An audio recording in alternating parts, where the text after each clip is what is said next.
Assalamualaikum warahmatullahi wabarakatuh. Selamat datang di kelompok 3 dalam proyek pada mata kuliah gelombang yang diampu oleh Bapak Farzan Abdul Latif. Kelompok kami terdiri dari 7 orang anggota, yaitu Nabila Nurani Hidayat, Rika Arianti, Faiza Aurelia Syafutri, Azri Aulia Heru Akmal, Syifa Alifia Zahra, Reza Aprilia Putri Haryandi, dan Faraz Dasri. Osilasi harmonik sederhana. Jika dipahami dari segi bahasa, osilasi artinya gerak bolak-balik atau periodik partikel di sekitar titik setimbang. Sebagai contoh, gerak kelereng di permukaan wadah cekung akan bergerak naik turun. Atau contoh lain, misalkan, gerak potongan kayu di permukaan air kolam akan bergerak naik turun mengikuti gerak permukaan air kolam tersebut. Adapun, gerak osilasi adalah gerak menuju ke titik kesetimbangan. Harmonik artinya mempunyai bentuk fungsi harmonik, yaitu fungsi sinus atau kosinus. Osilasi harmonik sederhana berarti gerak osilasi atau perulangan yang dapat dinyatakan dalam bentuk fungsi harmonik berfrekuensi tunggal, baik dalam bentuk fungsi sinus ataupun fungsi kosinus. Syarat osilasi adalah saat benda menyimpang dari posisi setimbang, harus ada gaya yang menarik kembali benda ke arah posisi setimbang tersebut. Gerak osilasi harmonik sederhana. Misalnya gerak suatu benda yang berosilasi di sekitar suatu titik tertentu yang dinamakan sebagai titik setimbang. Bila benda bergerak harmonik sederhana, maka simpangan benda setiap saat dari titik setimbangnya dapat dinyatakan dalam bentuk fungsi sinus ataupun fungsi kosinus. Posisi simpangan benda dari titik setimbangnya dinyatakan dengan fungsi harmonik. Xt sama dengan A sin omega T plus Pi 0. Atau Xt sama dengan A cos omega T plus Psi 0. Dengan A amplitude gerak, omega frekuensi angular, di mana omega sama dengan 2 Pi per T atau 2 Pi kali F. Pi 0 dan Psi 0 sudut fase awal. Kinematika gerak harmonik sederhana. Karena posisi benda setiap saat dari titik setimbangnya dinyatakan dalam fungsi harmonik, misalnya kita nyatakan dalam bentuk fungsi sinus, yaitu posisi benda Xt sama dengan A sin omega T plus Pi 0. Maka laju benda setiap saat dapat diperoleh dari turunan fungsi posisi tersebut. Sehingga kita peroleh bahwa laju benda setiap saat adalah laju benda yang mengalami GHS Vt sama dengan dxt per dt sama dengan d per dt A sin omega T plus Pi 0 sama dengan omega A cos omega T plus Pi 0. Selanjutnya, jika kita cari percepatan gerak benda, maka akan didapatkan dari turunan fungsi laju benda.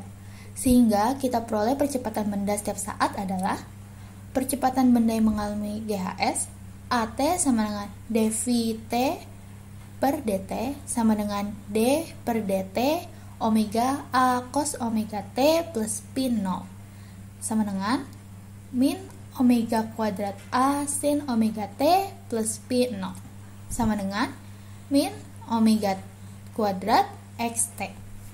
Terlihat bahwa percepatan yang dialami benda akan sebanding dengan negatif dari fungsi posisi.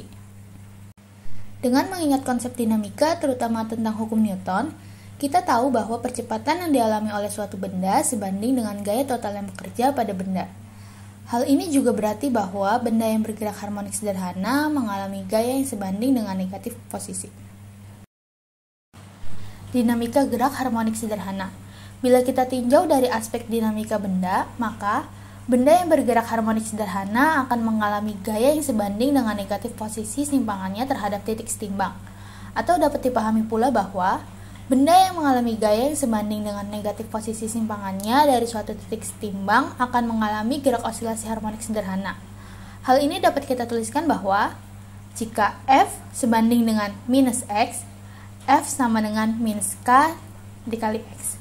Dengan K adalah suatu tetapan, sehingga dapat dilihat bahwa gaya pemulih sebanding dengan negatif simpangannya, maka benda akan bergerak osilasi harmonik sederhana. Bandul matematis.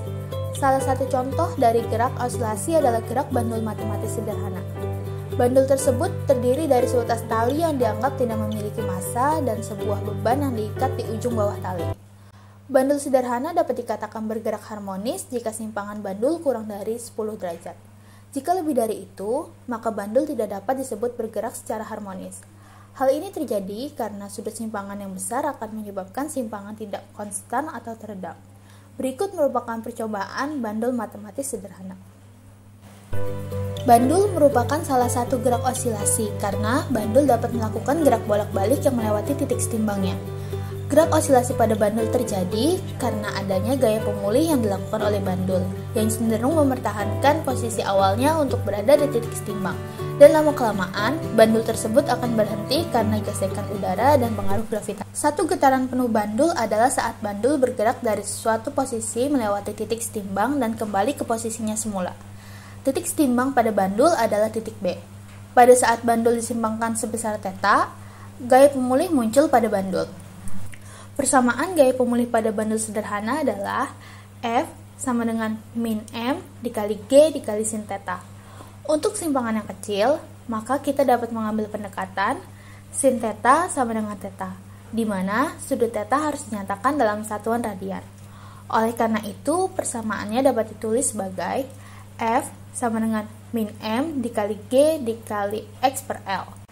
Karena persamaan gaya sentripetal adalah Fs sama dengan min 4pi kuadrat dikali M dikali F kuadrat dikali X, maka kita peroleh persamaan Fs sama dengan F min 4pi kuadrat dikali M dikali F kuadrat dikali X sama dengan min M dikali G dikali X per L.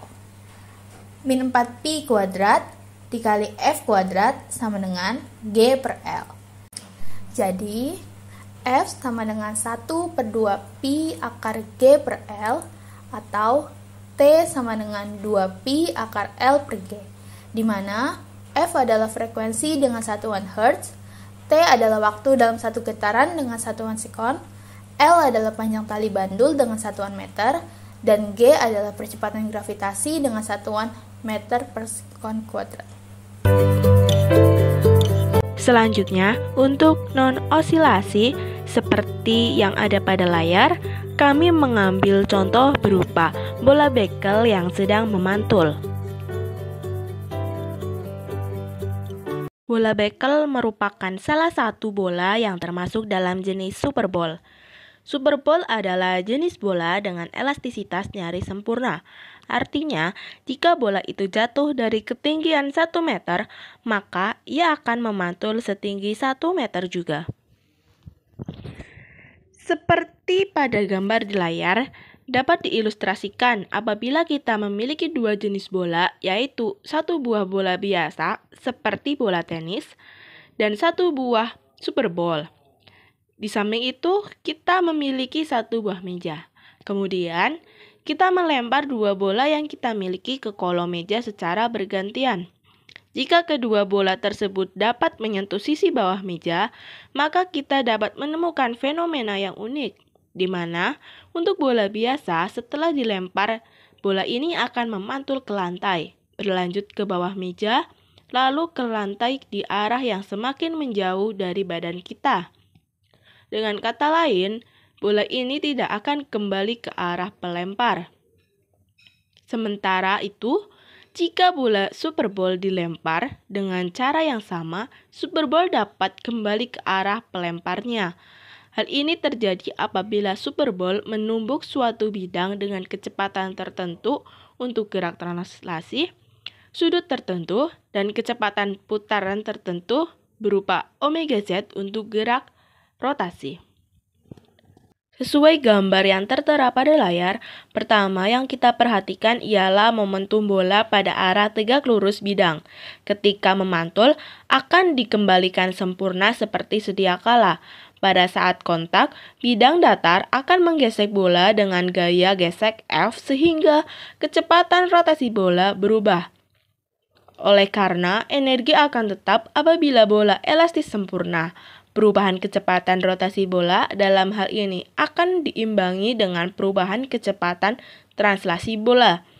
Selanjutnya, tumbukan superball dengan bagian bawah meja itu memiliki konsep yang sama dengan peristiwa pertama, di mana kita hanya tinggal membalik arah beberapa variabel. di mana hasil perhitungannya kita dapat mengambil sebuah kasus.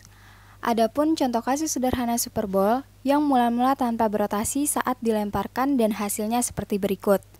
Pada tumbukan pertama, yaitu dari lintasan 0 ke lintasan 1, lantai menggesek permukaan bawah bola dan berlawanan dengan kecepatan horizontal bola.